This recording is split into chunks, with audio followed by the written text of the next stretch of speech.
let's dive into taking photos of strangers. So this is all the rage right now. I remember the moment where I saw the stuff start to go viral, and I saw your social media go up to 100,000 here and 200,000 there, and I started diving in. It's they're addictive, right? You click on one and then you want to see the next one. You want to see all of them. So let's talk about that series. And the first thing is, for our listeners that listen to every episode of the podcast that maybe weren't familiar with you before showing up here today, maybe they haven't seen that yet. Can you just share with them what the premise is behind that series? And then at the end of this, we'll send everybody to your social media so they can check it out as well. Cool. Yeah. Uh, it's 30 seconds, 60 seconds photo shoots with strangers. Um, I walked the streets of Toronto, or I did one in Florida, I did one in Vancouver. Um, and I just follow my heart and I see who catches my attention. And then I go up to them and, you know, politely ask if I could do a little photo shoot with them. They're usually surprised, sometimes resistant, sometimes say no, and that's okay too. And then it always ends with me asking them one question, and the question's pretty simple. It's just, if you could go back in time and share one message with your younger self at any age, what message would you ask? And yeah, so I pair the photos with a video of how I came to see them, introduced myself, how I took the photos, and then of course their answer at the end. And then I just put them on social media, and they took off. People seem to really love them. Do you think that if you ask the exact same question, instead of at the end, if you just started the conversation with someone and asked them that question, do you think it'd be a totally different answer because it's like a cold call stranger asking versus you've shared a moment together and built some trust, and because of a photo shoot, they've been vulnerable, they've been transparent. Do you think you'd be getting two different answers essentially from two different people, even though it's the same person? Yes, 100%. Yeah. Yeah, if you pay close attention, when I it's like, this thing is there, like I've tried a lot of different versions, and it's like it's really important, the choreography. It's like when I am taking photos, there's like an energetic, okay, okay, okay, great, awesome. And then I'll say like, um, can I ask you a question, or like one question for you? And I feel like their guard is up for a second, because they're like, are you gonna ask if I have to pay for these? Or are you gonna ask for something? And then when they hear the question, they release, and they're like, oh, that's a fun question. I can answer that. And so I do think it would be a totally different answer. Yeah. And where did the idea come from originally to start doing this? So there's the very first one that you ever did. How did you lead up to that? Yeah. I saw a guy on TikTok a year before, and he like absolutely blew up. But it was like he would have fake people, and he, like, everyone knew it was fake, but he'd still get all these views because it was like so obviously fake. It would be like a busker, or like a guy just walking down, and he's like, I don't want to be in the photos. Fine. And then he rips his shirt open, and they throw paint at him, and they're like, come on, dude, like that's not real. But I'm not hating on him, because like it worked. Like people were interested in that type of entertainment. And I'm like, man, I feel like I could do this so much better. And I feel like TikTok is such a great place for amateurs, because the pros have their egos and they're like, I'm not going to do this at that level. But then the amateurs are like, this level is the best level I've ever taken photos, and they're so proud of themselves. And so they excelled and their followers grew, while the pros were just like, ha ha, this is not me. I have this other thing I do. And so, yeah, I was like, I could do this. It's going to be different. And then I was initially going to get people that had like a deck of cards, and they like each one had a question, and they're going to, and it was like so complicated. And then I talked to my friend Benjamin Dussault, who's a musician too, and he saw some of the early ones, and I'm like, should I change the question? He's like, no, dude, you could take this for a while. You could take this for at least another year. I'm like, really? And then I'm glad I didn't listen to him, because like that was right when the first video went viral. But yeah, I just like, I'm like, I feel like I could do this. It feels like an edge. I usually have 4 hours, 5 hours with people, and I'm gonna now just compress that into 30 seconds. What if the photos look like shit? You know? So my ego started to play a role, but I'm like, let me just play and see what happens. So the clips themselves on social media are short, say 30 to 60 seconds. Is it must be at least a little longer than that, the actual time with the person, or is it actually pretty short? Uh, like I usually have, because I know, because I can see the GoPro footage. It's like usually 2 to 5 minutes total. Oh wow. So it's not very long.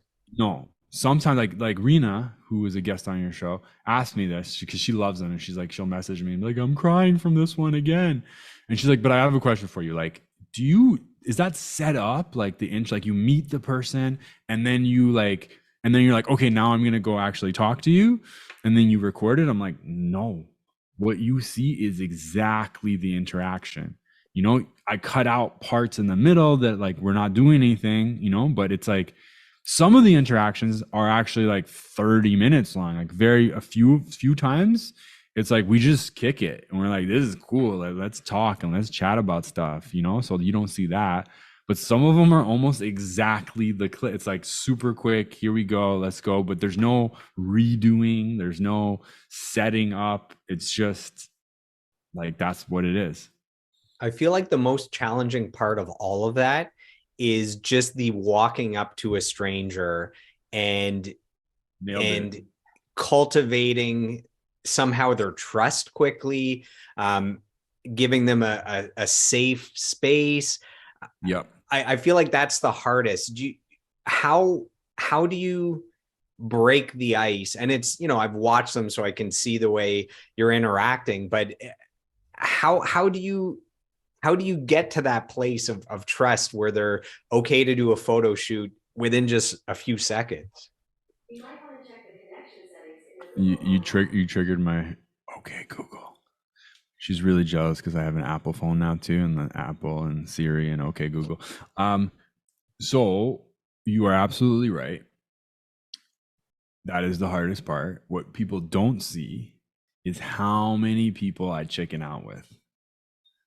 There's so many people that walk by. I'm like, oh, that guy would have been perfect. She's, oh my God. And so it's like, if I'm in the flow, like if I've been doing it consistently in the summer, I was going like every day. And I'm like, okay, I'm feeling good. I've got the flow. But even when I went every day, like the first bit was really hard. I haven't been out for a while because it's winter now. So it's like, I know it's going to be really challenging the first person I go to. But then you get like, and if your energy is maybe, it's not going to work. If you're like, hey, can I maybe take a photo? You got to have this like yes energy to you. But if you guys are like me and hated going up to women when you were younger because of that, like that fear of rejection, this is that, but like you got to do 10 of those in a day, you know, you're like, you're so scared you're going to get rejected, but one positive outcome and just the energy changes, you know. And so it's hard, and there are very different rules from when you go up to women. There are very different rules. Those women are way harder for me, and way you need to have different rules. Like I never walk up behind a woman. I always make sure she can see me. I always keep extra distance with a woman because like these are things I had to hear from people because I didn't experience this. Like it's a scary thing when a man comes up to a woman on the street sometimes.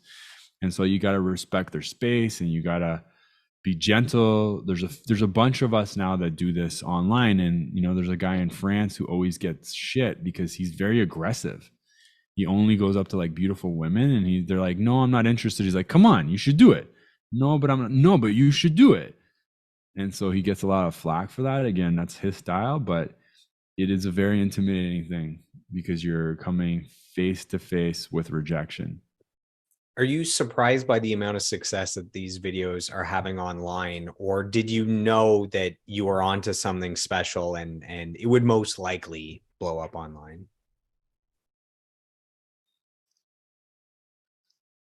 I'm surprised. Like I've done a bunch of stuff that worked, but this like grew fast. Yeah, it grew fast, and I never experienced that.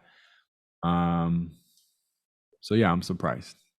Yeah, I mean, you could think it would be successful, but there's different levels. I mean, if you put out the video and it gets, I don't know, 3,000 views in 24 hours, like that's a lot. That's success. But when you're in the hundreds of thousands or the millions, um, that's another level, maybe beyond what you thought success would be with it. Yeah, definitely. I try not to think about the numbers too much, and I was just like, because sometimes like the one that got a couple of million views, I was so excited about that. I published it on a Friday evening, and it did nothing, like no views. It was like so, and then like 10 days later, it exponentially exploded. And the ones, and this is true of my photos too. So many of the photos that are my absolute favorites don't really get any love from the public. And I'm like, I love this photo so much. It's one of my best photos I've ever taken. And then people don't see it the same way. And I'm like, okay, that's okay. It's just special for me. And I asked Seth Godin the exact same question. I'm like, how many books you publish? And he's like 30 something. I'm like, is there a favorite? Is there a book? I know I'm not supposed to ask because like, it's like, which kid is your favorite? He's like, no, there's a favorite. And then he said the book's title, and he's like, it's one that never did well. It never picked up, it never did well, but I love this book so much. I'm like, cool, really cool. I was talking about numbers with Dave Buckner, the drummer for Papa Roach on their first 5 albums.